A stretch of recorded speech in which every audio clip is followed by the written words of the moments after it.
you came on top. And you know, and I love the process. I love the process that we had to go through to, you know, to show who's the strongest candidate. The people have spoken, and we made top 2. And now November, you know, we're all rooting for our candidates, and that's really what's important, is that we bring back balance to government, especially in California.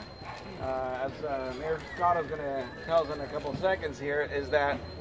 And please, you know, we were concerned about this, is that people start glazing over after a little bit. And if you're the last speaker, sometimes people are just like, you know, they're thinking about, or should I have another hot dog, or should I have a hamburger?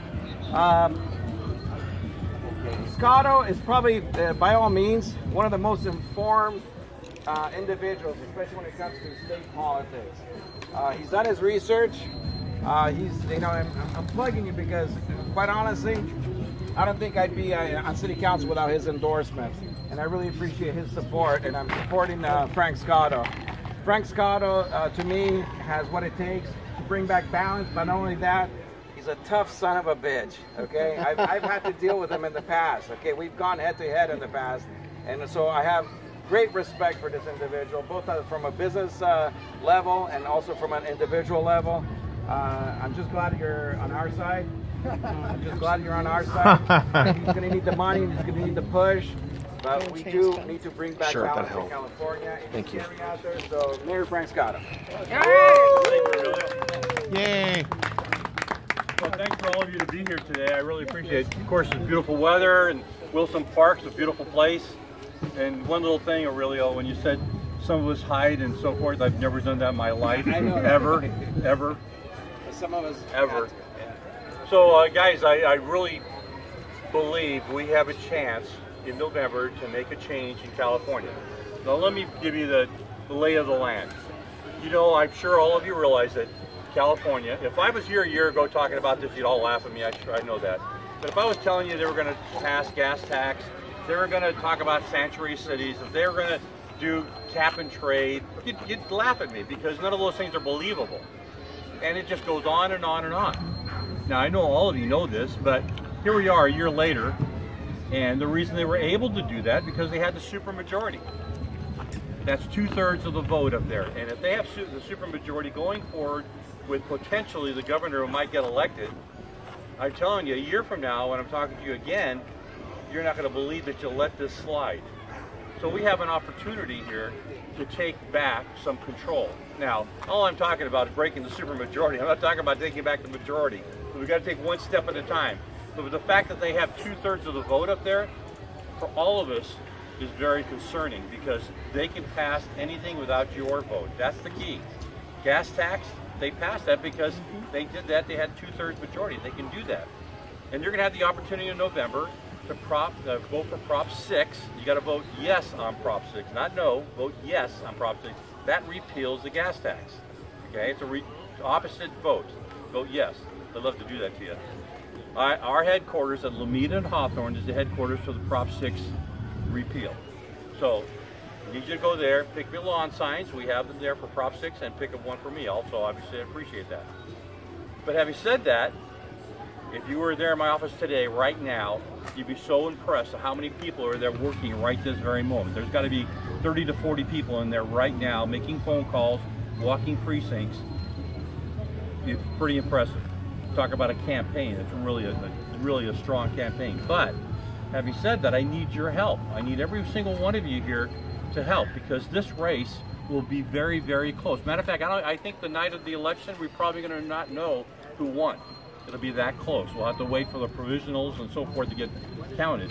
So every single vote in this particular race will make a difference. Now, this district is Manhattan Beach, Hermosa Beach, Redondo, Torrance, Gardena, Lomita, Rolling Hills Estates, Palos Verdes, and Palos Verdes Estates. And it has part of West Carson and the LA Strip. When you break that down, we are in good shape, except for 2 places.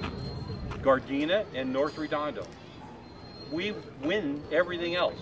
We can take everything else. Gardena and North Redondo are the 2 places we're really in trouble. Now those 2 places will change the vote. So that's really important for you to understand. Obviously, we believe we're going to take Torrance. We took Lomita, first time a Republican took Lomita in the primary, and we think that we'll even take Lomita in a bigger way. Cool. Obviously, we took all of the Hill, okay, obviously. Manhattan Beach, we took Manhattan Beach. Great. It's Gardena and North Redondo that we need all the work in, but even if we can't change those, we need to get the other cities to even have a higher percentage to offset those two places. Gardena is 80% Democrat. Okay, so that means that just about everybody that votes in Gardena is going to vote Democrat. So to change that, we're working right now. We got 30 people in Gardena walking precincts for the very moment, this very second. Yeah, but Perry, you're here. You're not walking precincts. Perry's a walker, by the way. So 30 people are in Gardena right this second trying to change the vote. If we can make it 60-40, we'll win. Well, that's kind of a corny thing. We're willing to give up 60% of the vote in Gardena, it'll be okay. But 80-20 won't make it happen. Right. But in Torrance, we also, obviously, we can make a big difference here in Torrance if we can make it, right now it's 50-50, right down to the wire. Okay? But if we can make Torrance a 60-40 city, we right there, Torrance 60-40, Gardena and North Redondo won't matter so much. So, I know you guys have heard too many people talk, I realize that. But let me emphasize one thing. If we don't win this assembly seat, we're not going to win California for years to come. That's how serious this is. Now, the Democrats know the same thing, so they're going to spend about $8 million to keep this one seat. $8 million. That's what they spent on 2016. $8 million. They plan to spend $8 million here. We're not going to have anything near that, okay, to spend. Okay, but if we get a lot of volunteers to make up for that $8 million, we can do it. But also, in addition to volunteering, she's already gone. The lady sitting right here had a pin on her purse. Oh, right there you are, right there. Look at that. That one little thing right there, a pin in your purse when you go to the grocery store to get a vote. Lawn signs are a big deal, like Dr. Wright was saying, to get votes. People, by the way, you put lawns on your front yard, it's your endorsement for that candidate. Your neighbors see that. They're going to vote that way. So guys, I can't stress enough how motivated you need to be between now and November. Let me see the button. 81 days. Let me see the button. 81 days for this election. And we can do it. We need to get all engaged on every single person's campaign that's here because we can make that difference. Now, back to California, if we don't break the supermajority, and Gavin Newsom gets elected, take this to the bank. Jerry Brown will look like a Republican to you. Do you think that's funny? That's going to be true. I believe it. Because in the first week, Gavin Newsom says he's going to pass single-payer health care. The first week. And if he does that, it's going to cost every single one of you sitting right here 15% of your paycheck. Just think about that. It comes right off the top, 15% before taxes, before everything. And if that's not motivating you, I can't understand what will motivate you. The gas tax is costing each and every one of you a minimum of $800 per year per car that you own. Now, who does that affect the most? I don't think a single person here can't pay that. It affects people that are poor. Okay, and Democrats want to pretend that they're people they're trying to protect. But their percentage of income, that $800, is much more than your percentage of income. If you work for a minimum wage job and you have to pay $800 more per year, that's a lot of money. Yeah. A lot of money. So we have a good message, and I think all of you can tell your neighbors, even if they're diehard Democrats, doesn't matter. Just tell them it's costing them $800 more per year per car. I think that alone should get them motivated. That alone. I mean, you talk about their pocketbook, typically people are in. So guys, I have, our office is going to be open starting Monday from 9 o'clock in the morning till 8 o'clock at night, every day through Thursday, Monday through Thursday. Friday nights we're not going to be open, we'll be open during the day, and then Saturday between now and November 6th. Okay. So you can come in and make phone calls. Phone calls are very easy to do. It's computerized. You can make literally 100 phone calls an hour, literally. No exaggeration. You can do 100 phone calls an hour. But if you want to walk your precinct where you live and talk to your neighbors, we'll give you brochures, and we'd really love you to do that.